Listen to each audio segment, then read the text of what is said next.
నమస్తే అండి. ఇది అరిసెల పాకం అనమాట. కొంచెం ఒక కేజీ బెల్లం తురిమేసి అరిసెల పాకం తీసుకున్నాను. ఇది పిండిని ఏమంటే ఆడించేసి మిల్లుకి ఇచ్చి ఆడించామండి. కొంచెం తడితడిగా ఉండాలి, పిండి పొడిగా అయిపోకూడదు, డ్రై అయిపోకూడదు మొత్తం. ఇందులో అరిసెల పాకంలో కొంచెం వేసి పిండి వేసి అంటే ముద్దగా లడ్డూలు లేకుండా జాగ్రత్తగా పిండి అంటే ఓపెన్ చేసి చేయాలి. లడ్డూలు రాకూడదు, లేకపోతే ఉడకదండి. ఈ అరిసెల పాకం వేసినప్పుడు మన ప్రాసెస్ అనమాట ఏంటంటే హైలో పెట్టకూడదు, సిమ్లో పెట్టుకొని చేయాలి. ఎందుకని పౌడర్ కూడా మనకు కరిగి ఉడకాలి కాబట్టి అది సిమ్లో పెడతాము.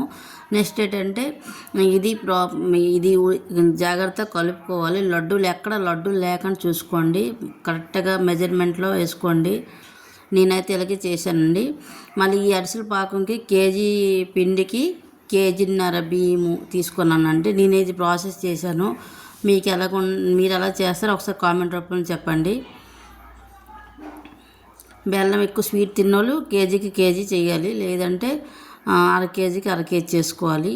ఇప్పుడు నేనంటే కేజీ పిండికి కేజీ బెల్లంకి కేజీన్నర పిండి వేసానండి. అంటే కేజీ పిండి అనమాట కొంచెం ఎక్స్ట్రా ఉంచుకోవడం బెస్ట్. ఎందుకంటే ఒక్కోసారి బెల్లం పాకం బట్టి ఉంటుంది, కొన్ని బెల్లం ఎలా ఉంటుంది దాన్ని బట్టి కూడా ఉంటాయి. పిండి ఎక్స్ట్రా ఉంచుకోవడం బెస్ట్. తక్కువ అయిందని మళ్ళీ ఇబ్బంది పడతాం కాబట్టి ఇదనమాట. ఈ బ్రౌన్ కలర్లో మారాలి అరిసెలు అనమాట. బాగా ఒత్తాలండి, ఒత్తేసి చెయ్యాలి. మళ్ళీ ఆయిల్ అనమాట మొత్తం అట్ల కడుతో బాగా గట్టిగా ఒత్తేసి ఆయిల్ అనమాట బయటకు తీసుకొని అప్పుడనమాట ఒక్కొక్క అరిసికి ఒక్కొక్కటి పెట్టుకోవాలి. నేను ఒక్కొక్కటి వేసుకుంటున్నాను, ఒకసారి ఎట్ టైం నేను వేయలేను కాబట్టి. ఇది ఇద్దరు ఉండాలండి కంపల్సరీ. ఇద్దరు ఉంటేనే అరిసెలు చేయడం అంటే పాసిబుల్ అవుతుంది. కాబట్టి నేను అరిసెల పాకం నేనే చేశాను ఇవన్నీ. ఫస్ట్ మన పిండి అంటే మనం ఇద్దరు కలిపాం, కానీ ఒకటి మాత్రం చేసాం మేమేని. నా అరిసెలు ఎలాగున్నా లైక్, కామెంట్, సబ్స్క్రైబ్ చేసుకోండి.